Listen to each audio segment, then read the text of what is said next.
poem out that I was going to read to y'all, and it was, Black History themed and stuff like that. But, I got to sit in there, and my energy went a different way. Come on. And as Cam and some of the other members know, I usually like to read my poetry, but I think I'm going to just come straight from the heart tonight. Yeah. That's right.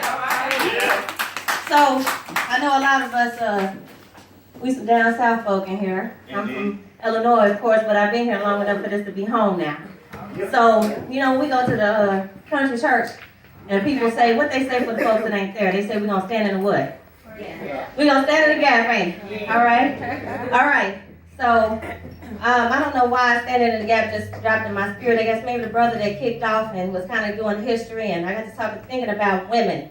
Women in my life, women that I've heard of, women that I've read about. Not to leave the sisters out, but I have to represent what I know. And I know about being a woman. And I know about being many types of woman in many different phases of my life. And so when I think about standing in the gap, I take it literally and spiritually. I think about being that one when someone else can't be. And so that's what's inspiring these words. So like I said, this is coming, just straight from the heart. It's not scripted or pre-written, so y'all just gonna have to get this magic tonight. I stand in the gap. I stand in the gap. I stand in the gap for the little girls who were never told that they were beautiful. I stand in the gap for the little girls who aren't protected and loved the way they're supposed to be because grown folks allowed them to be hurt. I stand in this gap and I say to those little girls that you don't have to be your past, but there's a future ahead of you. I say to you, don't stay hurt, broken, and confused because I love you. I stand in the gap for you today. I stand in the gap. I stand in the gap for all the women who were never told it's okay to have hips, thighs, and ass. I stand in the gap for those girls who have to tug a little bit on the side because that bra don't want to hold right and it feels like the shoulders is going to snap and it got the little black edges around your waist because your shit is just too tight. But I stand in the gap anyway because it's by those bosoms that these babies are fed. So I stand in the gap. I stand in the gap for the sisters that's serving up the plates and feeding these brothers. For the sisters going out here cooking and cleaning and serving and cooking and cleaning and serving and cooking and cleaning and serving. And then when they get home, they repeating that stuff because they taking care of the families. They the mother, the lover, the sister, the healer, the comforter, and all those things in between and repeat. And why? Because that's what we do. So I stand in the gap because hell, they too tired. I stand in the gap. I stand in the gap for the beautiful little mothers who caught off the church.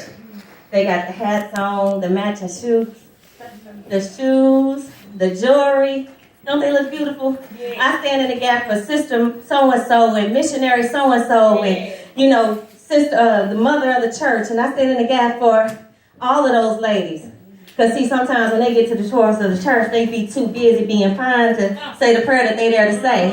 And all the time they looking down at me on my nose because, I'm nappy. And I say it, and I'm okay with that. And when I say that I'm a spoken word artist, they say to me, baby, you gonna speak the word? And I say, yes, ma'am, because I say what God asked me to say, and I'm gonna pray for you too while I'm going. So I'm gonna stand in the gap for you. I stand in the gap for the sex workers. Yeah, the ones that everybody call hoes, thots, and sluts. I stand in the gap for those sisters because, see, they are the ones who our country was built on. It was on their backs that we were able to be standing in the way we are today. So we can't talk bad about them sisters. I stand in the gap for them today because even though they may not have college degrees and they may have numbers and letters that don't come behind their name, but guess what? They supporting their families. They are doing the work that they feel comfortable doing. So I stand in the gap today. I give a shout out because I'm pro-ho. I stand in the gap. I stand in the gap for that. And don't forget my sisters in dance. I stand in the gap for the strippers too, y'all. Because, see, y'all don't understand. It takes a lot to do a show every night. Okay? It's not about looking beautiful or taking off your clothes. It involves some athleticism. So I stand in the gap for all them sisters that's belly dancing and belly rolling and climbing on the pole. I stand in the gap for them today. Because that's important work.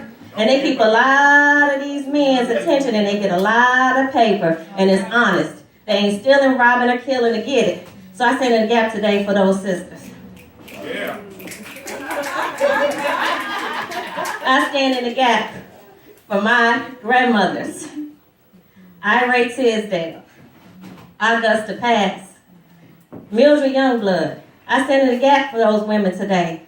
Because if it were not for them, their teaching, their learning, them reminding me, sister, little baby girl, you got to endure some things sometimes. See, everything ain't going to be easy, but you got to endure some things sometimes. You got to endure some things sometimes to get the things that you want to have. You got to endure some things sometimes because everything wasn't handed to me. My 90-year-old grandma is still driving to this day, and she's the Sunday school attendant, and she's telling me, you got to endure some things sometimes because, see, I didn't make it all the way here for you not to go anywhere else. It's your turn. You take the baton. You got to go through some things sometimes. You have to endure. You have to be strong. You got to be there when your man can't be there. You got to be the mother. You got to be the father sometimes because you have to pay the bills and you got to work. You can't really be a man, of course. There's not really a such thing as being a father, but you have to be who you need to be at that time to make sure that that house doesn't fall apart and you do it with a smile because you're a lady. Because you got to endure some things sometimes. And so I stand in the gap. I stand in the gap for them today. I stand in the gap. So I say to you all today, black women been standing in the gap for a long time. We've been doing things that no one else on this planet has been able to do.